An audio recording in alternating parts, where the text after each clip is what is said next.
Yeah, it's a trade-off of how strong Alistar is into Rel and some of the Rel engages and how you can just straight up deny. You can even deny Nefiri engages if played correctly really well with this pick. But yeah, the trade-off is the laning phase, especially into a Corki. Still extremely healthy as well as mana healthy, means that Yukao could potentially look to do this again. Now, here comes Owner and Keria. I think Yukao may need to use some abilities. He flashes, Sponge is here, but Yukao is really dead. That is going to be first blood going over to Owner.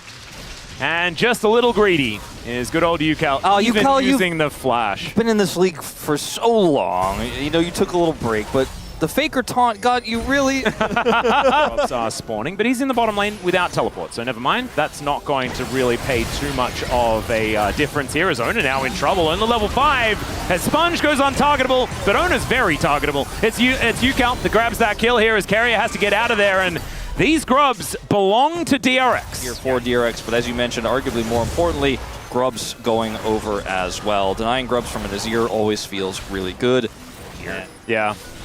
Doran now Sponge throwing some daggers around. Doran was on the mind because he's in the top lane without Equalizer available. So won't be able to affect this fight here, as Yukao once again softening up Keria. He's only level 4, as that's a steal from Sponge. And Owner now trying to get out of there, but I don't know whether he's going to be able to. They just close the gap on that Crescent Guard as Faker looks for the Emperor's Divide. He gets it. Sponge goes untargetable, flashes from Keria, and Keria will be taken down. It's Andal that gets the kill, but now he's right on top of this teleport. The curtains, they've been called, doesn't land onto Sponge for the last bullet, and it's highway robbery! And Doran TP's in for nothing! One of the classic Keria God plays, you know, gets the 3-man knock-up, then all of the AoE is layered. Doran might actually get there in time. Oh, it's a bit of an unfortunate situation for Grubs now, for DRX as well. Yeah, they get Dragon, they're looking for more. Well, Keria only level 5 here, and Sponge still trying to keep it interesting, but T1 should be able to get 2 of them. Good untargetable there as Andal. He's got other things on his mind. Shattering Strike comes down as Doran uses a very defensive ultimate. Yukao still doing a lot of damage though, as we can see, as Sponge is just bouncing around the rift. Another teleport to come in, this time from Faker. And Rich has followed suit, looking for an angle here as this scuffle will continue. Faker bleeding for now, but it's Andal that's the target and he will be taken down immediately. It's traded though as Owner. That's a phenomenal ult, but I think he's still dead. The bleed is ticking and he's still going to be taken out. That is a Yukao with a double. And this Aurora is going to be mega fed this game. I remember too, at the beginning of the fight, Yukao had an opportunity to ult to kill Doran and decided not to use it because he knew there was higher value. Yukao. What a sick play there from Yukao as well. Is this 2018 LCK Summer Champion Yukao? It seems like it. Also just continue to push this as T1 reset. -1 in the chat. Oh, Yukao's going to basically be behind Faker. Look at Yukao's gold lead. Yeah. At even CS, so 3 kills now, first brick. And full local gold for first brick. There it goes. Yeah. Now 1.5. And a really nice position. Keria blocking the entry here. I've seen this one before. Sponge looking for another heist angle. He is in the pit. Owner is going to spot him out. These daggers are not connecting. Rich on that flank angle, but he's on that ward. And headbutt out. No Magnet Storm for you, Andal. Still Keria taking a lot of damage. That is going to be the Drake going over to Owner. Somehow that Shock Blast is actually going to miss. That's going to force Rich to flash away. Some decent damage here for the Between Worlds, but the answering Deadly Flourish is too good. And there is the shutdown. Straight over to the GOAT as T1. They'll take the Drake and a whole bunch more. You can follow up on that. Yukao ults that group instead of ulting here. And I think at this point, the fight is clearly over. Well, there's an Emperor's Divide. Rich cannot go to the skies because he's been to the skies recently. Yukao is going to come down and see what he can do here as Doran is dead. Faker is under the turret, sets up his own, but I think Yukao will have enough damage to finish this off. It's going to take a bit of time as he flashes as well. Finally, the auto comes in, and that's a double kill for the guy that just died. I think that's pretty good reparations there. Yukao taking that turret aggro doesn't do that much damage. Yeah, getting the bone plating at the right timing there as well for Faker keeps him alive for that one extra auto attack, but the Sundist doesn't do enough, so... He certainly can commit to it. Yeah, he's pinging, and Andal is going to get headbutt pulled. Will need to get out of here, I think, and does do so. T1 will let him live for the minute. Speaking of letting things live, Rich is going to not let the turret live. We'll take that one down. The rest of T1 a little bit slow in the rotation, won't be able to stop the Jace. From the tank builds of Jace we were watching a lot earlier this year.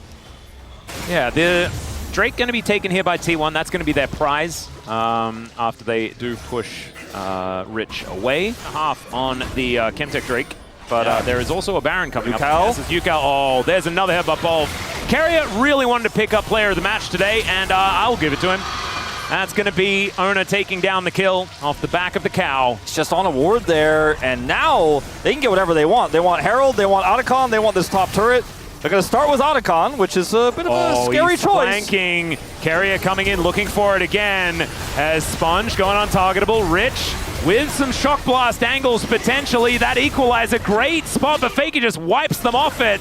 Andal trying to stay alive, and he will fail.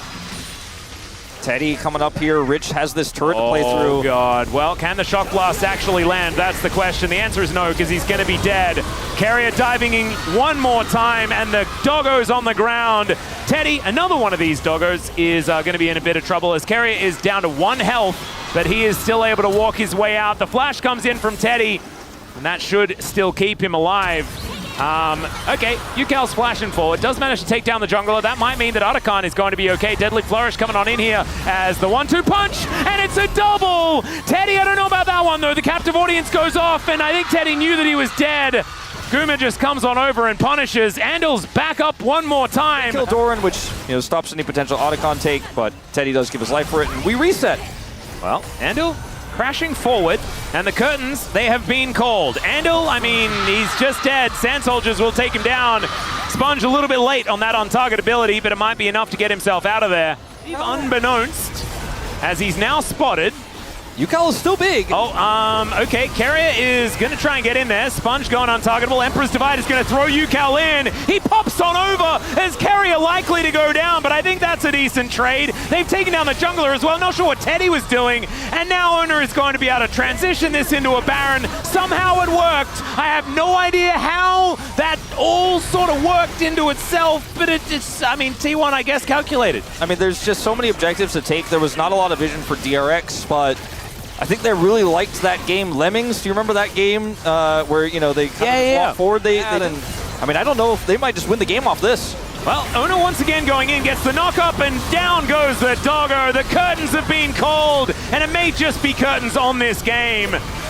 Faker picking up a kill to start this one off. Carrier tanking as much as he would like. Remember, they have the withdraws at the same time, as Guma not quite able to land that one, but he flashes forward, and that should finish off the kill onto Rich. Doran realizing that a whole bunch of his buddies are no longer here. Ona not going to actually get recalled because he did have a GA. He's got 3 items. This Xin Zhao is so incredibly large. They take the inner turret, and they're going to break open the base. Yeah, Doran's just looking to grab an inhibitor on his way out here. Andal will be the first to respawn. Dodges the initial CC. Faker has the follow-up ult, and that is a dead dog.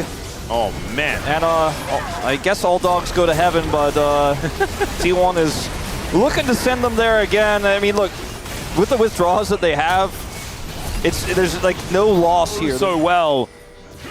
And Faker now looking for an opportunity onto Yukal. Deadly Flourish connecting somehow. I didn't even see that. Double Pulverize comes through from Carrier. The layering of the equalizer is not quite enough, but that doesn't matter. I don't know about the ulti there from Yukal, but I think he was just really, really scared. And who would blame him as T1 are bearing down on the base of DRX. It was a decent try. The early game was okay. Yukal kind of got fed, and then it mattered about 0. T1 are just so good at playing the map, so good at playing around vision. Their coordination is matched by very few teams in the world as Teddy is trying to hold the wave. I get he's dead. I mean, he might actually kill both of them. Doran comes in with a scrap shield, so he's not going to die, as Faker was almost bleeding to death, but he's got some honey fruit here. Has augmented those first couple of items that felt underwhelming with an Infinity Edge and a Lord Dom, so he's doing plenty of damage now.